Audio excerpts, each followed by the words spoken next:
حضرت محمود غزنوی نے ایک دن فرمایا کہ میں حضرت خضر علیہ السلام کی زیارت کرنا چاہتا ہوں. ایک غریب آدمی کھڑا ہوا, وہ کہنے لگا میں آپ کو زیارت کرا دیتا ہوں, لیکن ایک شرط ہے, میں غریب ہوں, 6 مہینے کا خرچہ میں آپ کو دینا ہوگا میرے بچوں کا. اس نے کہا ٹھیک ہے. 6 مہینے کے بعد محمود غزنوی نے اس کو بلایا. ہاں جی, خضر علیہ السلام کی ملاقات کا کوئی وظیفہ مکمل ہوا؟ اس نے کہا جی کچھ وظیفے الٹ ہو گئے, 6 مہینے اور چاہیے. اس نے کہا ٹھیک ہے.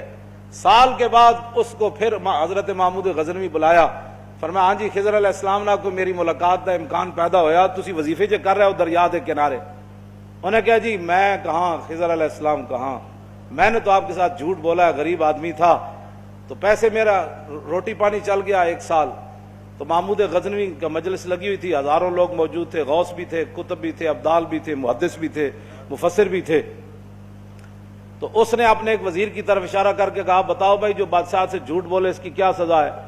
وہ وزیر کہنے لگا کہ اس کو قتل کر دیا جائے. محمود غزنوی کے مجلس میں ایک نورانی چہرے والے بزرگ بیٹھے تھے, انہوں نے کہا بادشاہ سلامت, اس نے بالکل ٹھیک کہا.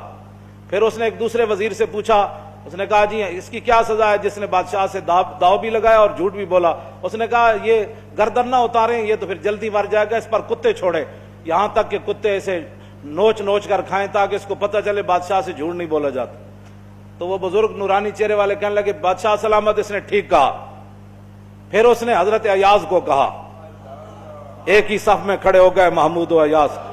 حضرت ایاز کو کہا کہ ہاں جی آپ بتائیں. اس نے کہا بادشاہ سلامت, ایک غریب آدمی تھا, اس کے جھوٹ بولنے سے آپ کے وقار میں کوئی کمی نہیں آئی, اور 1 سال پیسے دینے سے آپ کے خزانے میں کوئی کمی نہیں ہے, یا آپ اس کو معاف کر دیں.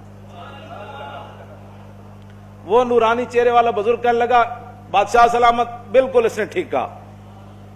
محمود غزنوی نے ان بزرگوں کو قریب بلایا, انہوں نے کہا یہ کیا بات ہے, جو گردن اتارنے کا کہتا ہے وہ بھی ٹھیک ہے, جو یہ کہتا ہے کہ کتے چھوڑ دیا جائے وہ بھی ٹھیک ہے, جو معافی کرتا ہے. اس نے کہا کہ جس نے کہا نا گردن اتار دو, یہ اس کا خاندان تھا کسائی, تو اس نے اپنے خاندان کا اظہار کیا ہے, گردنیں اتارنے کے عادی ہیں, اور کہا کہ غلطی تو تیری ہے جیسے تو نے ایسے لوگوں کو وزیر بنایا.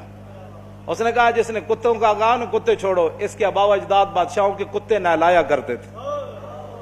اس نے اپنے خاندان کا اظہار کیا ہے, اس نے اپنی فطرت اپنے خون کا بتایا ہے, اور کہا کہ رہ گیا ایاز تو یہ سید ہے, اور سید کربلا میں لٹے بھی گئے تو اف نہیں کی, اپنا سودا بیچ کر بازار سونا کر گئے, کون سی بستی بسائی تاجران آل بیت. کیوں جی؟